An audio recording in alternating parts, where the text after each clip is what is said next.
Where is my mind? Where is my mind? Where is mine? Hi, abnormal psychology students. Today we're going to discuss post-traumatic stress disorder. And trauma recovery is one of my areas of expertise.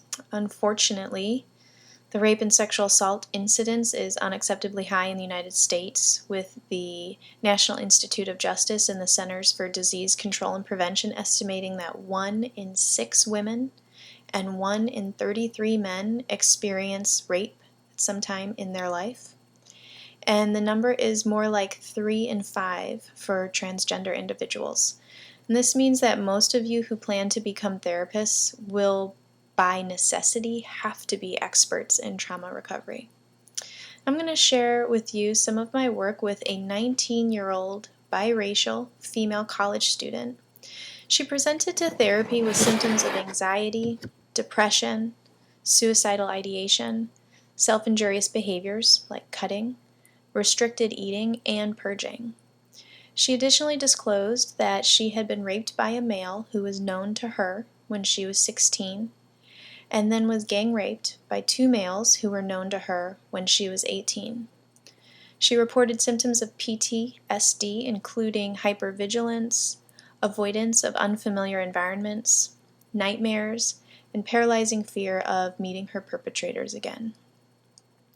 My approach to trauma recovery follows Judith Herman's 1992 model, which focuses on empowerment. So my client and I began therapy by establishing rapport, as well as trying to establish an egalitarian relationship where my client was highly empowered. And this meant that she really was in charge of what we discussed in the therapy sessions. She knew that I was never going to make her talk about the rapes if she didn't want to. And we symbolize this by keeping a box in my office that, metaphorically I suppose, contained all the memories and feelings she had about the rapes. By keeping it in my office, she had some power over those memories because she could say, I don't have those right now, they're in the office and I will deal at session. As well, she could also choose to keep this box closed when she was in a therapy session with me, and that meant we wouldn't be talking about the rapes. Or she could choose to open this box and examine and react to those memories with me. Now, my client knew that only she could open this box. I would never open it, and all I was agreeing to do was to keep the box safe in my office. So this is a large part of our healing relationship. Safety is the next stage in Herman's model, and this was extremely important for my client, for her life was not very safe. She was engaging in unsafe behaviors like cutting and restricting her eating and purging. And if we were to jump right into processing her rapes, it is likely that she would have become very overwhelmed, and maybe we would have seen an exacerbation of some of these unsafe behaviors. So at the beginning, and even throughout therapy, we had some check-ins where we really had to focus on safety. So we spent some time examining her cutting behaviors, her suicidal ideation, and some of her disordered eating. And the approach we used was a harm reduction approach, which means that we reduce how bad these behaviors can be while increasing her ability to use skills like distress tolerance and some other helpful coping skills. And one example is that she had several sharp knives and a razor blade in her apartment that she would use to cut herself during high-stress situations. And to reduce harm, we had her replace her razor blade with an electric razor and to pack away the sharp knives. So now in a crisis situation, the most harmful methods available to her were actually hard to get to. And this allowed her time to engage in her more helpful and more effective coping skills before doing any self-injury, and thus the safety stage. Next, we have the remembrance and mourning stage, and this focuses on processing through the traumatic experience. In the United States, where sexual assault is unspeakable, actually naming the trauma with another person while being validated can be very powerful. But as we're reading in Crazy Like Us, we know that this is not always true across cultures. So in this remembrance and mourning stage, the client discusses the trauma in detail, usually in several steps. To begin, the client tells what happened, so it's the facts as they can be remembered.